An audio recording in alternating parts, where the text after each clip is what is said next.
Baiklah, jadi ini adalah kuliah terakhir untuk mata kuliah ini, yaitu judulnya Peran Air Tanah dalam Proses-Proses Geologi. Jadi proses-proses geologi itu banyak yang melibatkan air tanah.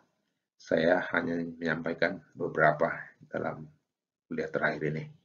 Contoh yang pertama itu adalah untuk akumulasi hidrokarbon. Jadi hidrokarbon di sini adalah migas, minyak dan gas bumi. Jadi akumulasi hidrokarbon itu juga banyak dipengaruhi oleh aliran air tanah. Air tanah lah yang membawa hidrokarbon dan mengakumulasikannya.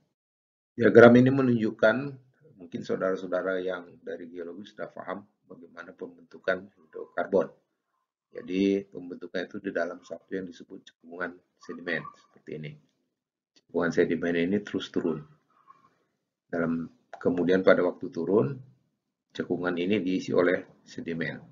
Sedimen-sedimen inilah yang juga berperan sebagai sumber hidrokarbon. Jadi di sini menunjukkan turun, dia mengalami kompaksi.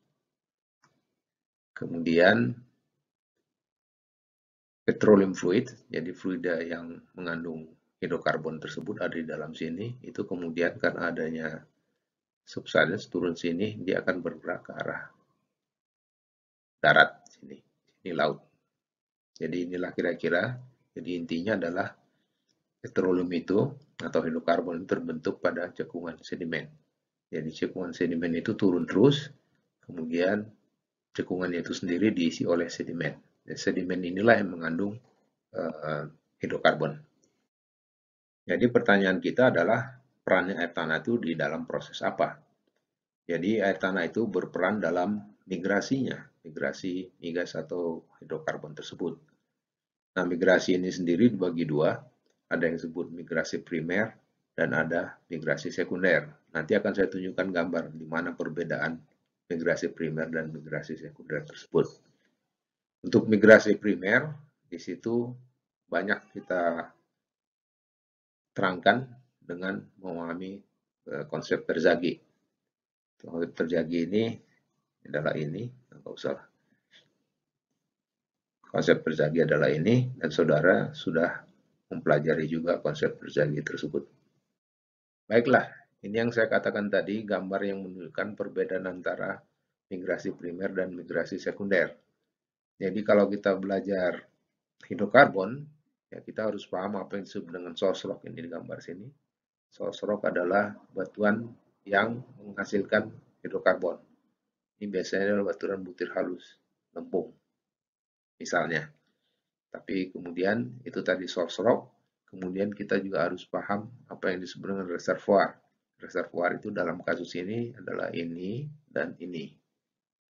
Jadi dia adalah tempat di mana hidrokarbon tersebut berkumpul dan bergerak. Jadi dari source rock dia mengalami migrasi. Ini yang disebut dengan migrasi primer. Dari source rocknya ke reservoir. Reservoir dalam kasus ini ada dua, di atas dan di bawahnya. Jadi petroleum itu bergerak dari source rock ini ke reservoir. Itu yang disebut dengan migrasi primer. Nah, ini dituliskan primary migration. Tapi kemudian setelah, reservoir itu harus diingat, itu dia persyaratannya harus permeabilitasnya bagus. Nah, itu kalau kita bicara permeabilitas sebetulnya itu adalah salah satu domain hidrogeologi. Jadi permeabilitasnya bagus, sedangkan source rock itu biasanya permeabilitasnya jelek. Jadi migrasi primer dari source rock ke dalam reservoir. Kemudian di reservoir itu sendiri hidrokarbon itu tidak diam. Dia bergerak terus dibawa oleh air tanah karena air tanahnya bergerak. Kalau tanahnya diam ya dia akan diam aja. Jadi yang dari source rock itu selain hidrokarbon itu bercampur dengan air. Ya, di dalam reservoir dia bergerak. Kemudian di sini kita lihat terbentuklah jebakan minyak dan gas. Jadi ini yang disebut dengan secondary migration di dalam reservoir tersebut. Bagaimana dia bergerak dalam reservoir tersebut. Kita masuk sekarang ke migrasi sekunder, yaitu pada jebakan atau trap. Nah, Ada dua tipe migrasi sekunder ini, itu juga mengakibatkan distribusi tertentu. Jadi ada dua tipe jebakan ini, kalau kita lihat dari migrasi sekundernya. Yang pertama adalah apa yang disebut dengan hydrostatic trap. Ini hydrostatic trap. Kemudian yang kedua adalah hydrodynamic trap. Hydrostatic trap ini artinya air tanahnya diam, tidak bergerak, jadi hidrostatik. Akibatnya apa? Ini air ini, yang hitam ini adalah hidrokarbonnya. Batas antara air dan hidrokarbon itu adalah garis horizontal. Ini. Tapi kalau air tanah yang bergerak terus, akibatnya apa? Batas antara air dan hidrokarbon itu kemudian miring, tilted. Nah, implikasinya terhadap eksplorasi adalah kalau udah hidrostatik, misalnya secara geologi kita lihat seperti ini, kemudian kita melakukan pemboran di sini, maka di sini kita akan dapat hidrokarbon. Itu kalau dia hidrostatik. Tapi kalau dia hidrodinamik, kita melakukan pemboran di titik tersebut, tidak akan ketemu hidrokarbon. Karena hidrokarbonnya itu ada di sini. Sedangkan kalau kita ngebor di sini, ya tidak akan ketemu hidrokarbonnya. Jadi dengan perkataan lain, kalau kita mau ketemu dengan hidrokarbon, itu harus digeser ke kanan sini.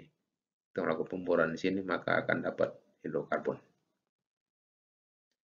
Itu tadi adalah gambaran teoritis mengenai tilted kontak ya.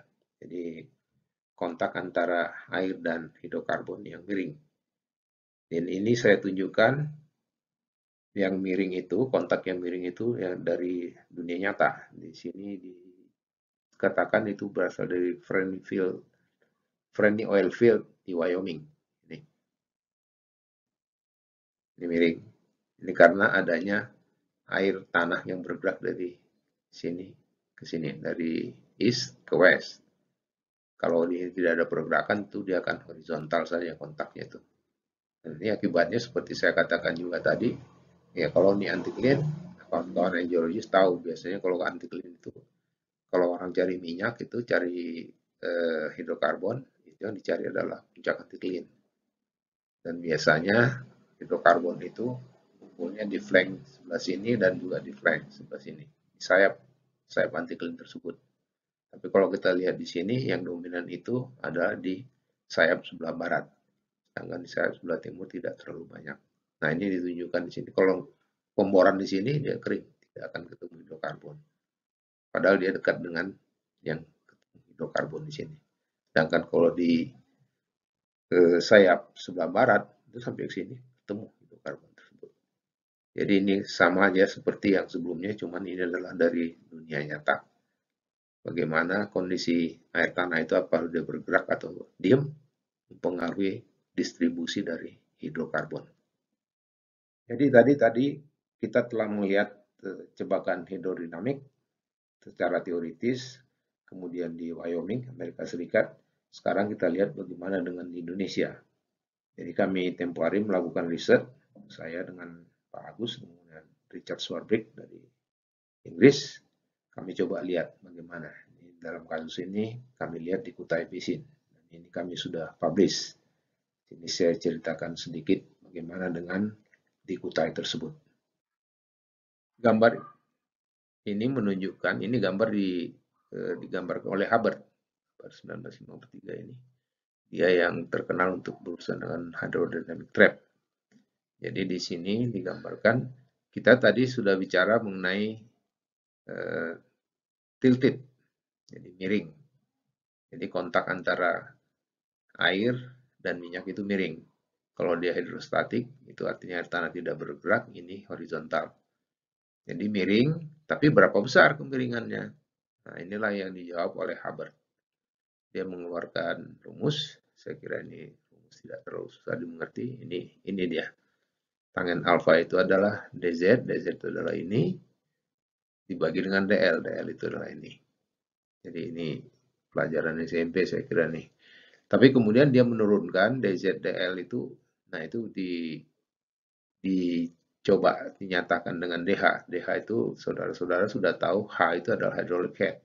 Jadi perbedaan antara hydraulic head di dua titik ini, titik sini dan di titik sini. Perbedaannya itu adalah DH. Jadi kita lihat di sini, DH itu bisa 0. Kalau dia hanya sama dengan 0, berarti H di sini dengan H di sini itu sama besar. Artinya air tanah tidak bergerak. Air tanah tidak bergerak, artinya apa? Ya kontaknya itu horizontal. Kalau dia bergerak, itu berarti ada perbedaan head di sini dengan di sini, akibatnya ada kemiringan ini. Jadi besarnya alfa ini, besar kemiringan itu dipengaruhi oleh perbedaan hydraulic head, kemudian juga perbedaan antara ini rho ini adalah densitas, rho W adalah densitas air, sedangkan rho Hc adalah densitas hidrokarbon.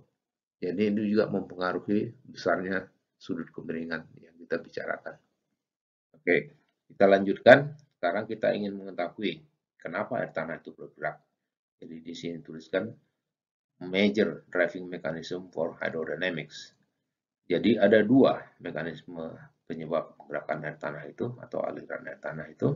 Di sini dituliskan yang pertama adalah meteoric water influx atau gravity driven hydrodynamics. Jadi itu adalah akibat gravitasi. Ini dikenal juga sebagai classical hydrodynamic. Jadi awalnya itu orang mengatakan hydrodynamic trap itu ada, tapi itu adalah karena air tanah itu bergerak sebagai akibat dari meteoric water influx. Tapi kemudian ada mekanisme yang kedua, saya tuliskan di sini. Ada juga air tanah itu bergerak karena kompaksi. Jadi compaction water spelling, atau compaction driven, itu karena adanya kompaksi itu mengakibatkan air tanah itu bergerak.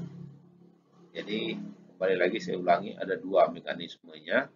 Yang pertama adalah gravity driven karena ada gravitasi dari tinggi ke rendah. Kemudian yang kedua itu adalah karena adanya kompaksi. Jadi dua-duanya ini atau hanya satu itu mengakibatkan air tanah bergerak.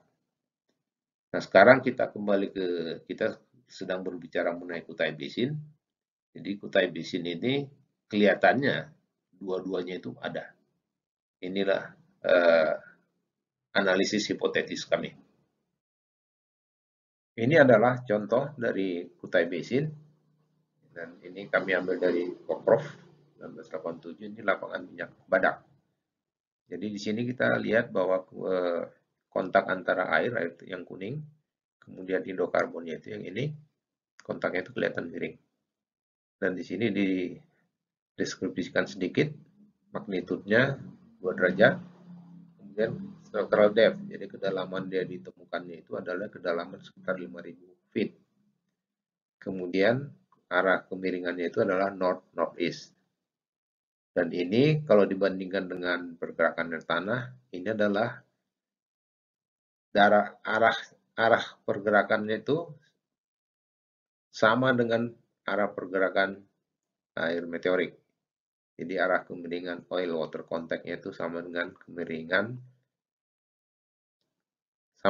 arah pergerakan air meteorik. Dari situ dapat kita simpulkan bahwa kemiringannya ini adalah akibat dari gravity driven. Seperti saya katakan tadi ada dua mekanisme, gravity driven dan compaction driven. Di sini kelihatannya itu adalah hanya gravity driven. Sekarang saya tampilkan mengenai contoh kedua. Yang pertama tadi Badak, yang kedua sekarang adalah Tambora. Ini kami ambil dari laporan Pertamina BPPKA 1996. Nah, di sini yang menariknya adalah di sini ditemukan minyak dan gas. Jadi di sini cuman dua-duanya itu mempunyai kontak yang miring. Jadi di sini saya tuliskan titik magnitude oil and gas. Oilnya itu 2 derajat, gasnya itu 4 derajat. Kemudian directionnya, arah kemiringannya untuk oil itu southeast, tenggara, sedangkan untuk gas itu adalah ke arah barat, west. Kemudian kalau kami perhatikan arah pergerakannya, minyak itu sama arahnya dengan pergerakan air meteorik. Sedangkan gas, nah ini sebelumnya sudah dilakukan studi mengenai kompaksi di daerah tersebut di lapangan di Kutai Basin. Jadi pergerakan gas itu adalah in the same direction. Jadi pada arah yang sama dengan arah aliran akibat compaction. Maka kami ambil kesimpulan bahwa di lapangan Tambora ini, kembali lagi, Tambora itu adanya di basin Kutai Basin. Jadi dua-duanya, both gravity and compaction driven are present. Ini adalah contoh ketiga dari lapangan Semberah, ini di Kutai Basin juga. Ini ada kami ambil dari Ramdan, jadi itu tesis S2-nya dulu. Khasnya di sini juga ditemukan oil dan gas. Jadi ditemukan minyak dan gas. Untuk tilting magnitude-nya, oil itu 7 derajat, sedangkan gas itu 2 derajat. Kemudian structural depth itu ditemukan pada kedalaman 4.000 sampai 5.500 feet. Kemudian arah kemiringannya adalah northeast. Kemudian pergerakan air tanahnya direkonstruksikan, itu didapatkan bahwa arah pergerakan hidrokarbon tersebut sama dengan arah pergerakan dari meteoric water. Jadi kami menyimpulkan bahwa di sini terdapat hanya gravity driven, tidak ada compaction driven. Jadi ini adalah kesimpulan dari hasil riset kami itu ada 3. Yang pertama adalah kondisi hidrodinamik itu masing-masing gravity dan compaction driven itu terdapat di Kutai Basin. Yang kedua, OWC, oil water contact yang miring di Badak dan Semberah itu adalah akibat dari aliran air tanah karena adanya gravity driven. Kemudian tilted OWC and GWC. Nah, di sini mungkin GWC itu maksudnya gas water contact. Jadi sebelum ini yang banyak kita bicarakan adalah oil water contact atau OWC. Sekarang kita tambahin dengan GWC. Jadi GWC itu gas water contact. Jadi ingat lagi gas dengan air itu juga sama prinsipnya, itu hidrokarbon sama dengan minyak tadi. Jadi ada perbedaan densitas antara gas dan air. Jadi ada tilted OWC dan GWC di lapangan Tambora. Ini menunjukkan bahwa di lapangan Tambora terdapat gravity driven dan compaction driven. Jadi secara keseluruhan di Kutai Basin itu terdapat gravity driven dan compaction driven. Itulah kesimpulan kami. Kemudian di sini saya tambahkan feature research. Mungkin dari antara saudara-saudara ada yang berminat untuk riset ke depannya. Ada beberapa yang kami lihat, ada 2 hal yang kami lihat. Hydrodynamic trap analysis itu kami baru 3 lapangan, ya, yaitu Badak, Semberah, dan Tambora. Lapangan-lapangan lain juga harusnya dilihat. Jadi kita punya gambaran Kutai Basin itu secara keseluruhan bagaimana sebetulnya. Itu adalah feature research yang masih terbuka untuk saudara-saudara. Kemudian yang kedua, ini yang senang dengan matematik, basin hydrodynamics. Jadi pergerakan air tanah dan hidrokarbon tersebut kalau bisa dilakukan numerical modeling itu akan sangat bagus untuk kita lebih mengerti bagaimana sebetulnya Kutai Basin tersebut. Tapi sebetulnya juga ditambahkan bukan hanya Kutai Basin, basin-basin yang lain di Indonesia juga ada hal-hal seperti ini. Ini adalah model lain. Ini model dibuat oleh TOTS 1980. Akumulasi dari hidrokarbon. Menurut TOTS itu bagaimana? Dan intinya juga adalah akumulasi hidrokarbon itu sangat dipengaruhi oleh kondisi air tanah. Jadi aliran air tanah itu menentukan dalam kasus ini di mana hidrokarbon terkumpul, akumulasinya di mana. Ini kalau menurut TOTS 1980 ini, yang menarik adalah yang mengatakan ini suatu sistem hidrogeologi. Saudara-saudara tentu sudah mengetahui ada daerah discharge di sini, kemudian ada recharge di sini, dan seterusnya ini. Ada recharge, ada discharge, ada recharge, discharge. Nah, kalau kita lihat gambar ini, yang menarik adalah TOTS mengatakan bahwa hidrokarbon itu ngumpulnya di daerah discharge. Jadi mulai daerah recharge, ya air tanah itu mengalir ke bawah sini, dia membawa serta dengan dia hidrokarbon. Kemudian hidrokarbon itu diendapkan di daerah discharge. Jadi intinya yang dia ingin mengatakan adalah kalau kita melakukan eksplorasi migas, carilah di daerah discharge. Jadi sistem hidrologinya dulu kita dapat, kemudian di mana daerah discharge, disitulah kita harusnya eksplorasi hidrokarbon. Itu intinya yang dikatakan oleh uh, Todd.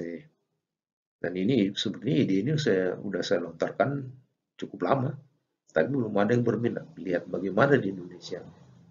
Mungkin saudara-saudara nanti ada yang berminat. Kita lihat di daerah satu daerah tertentu, apakah memang migasnya itu terkumpul di daerah discharge. Itu tantangan buat saudara-saudara.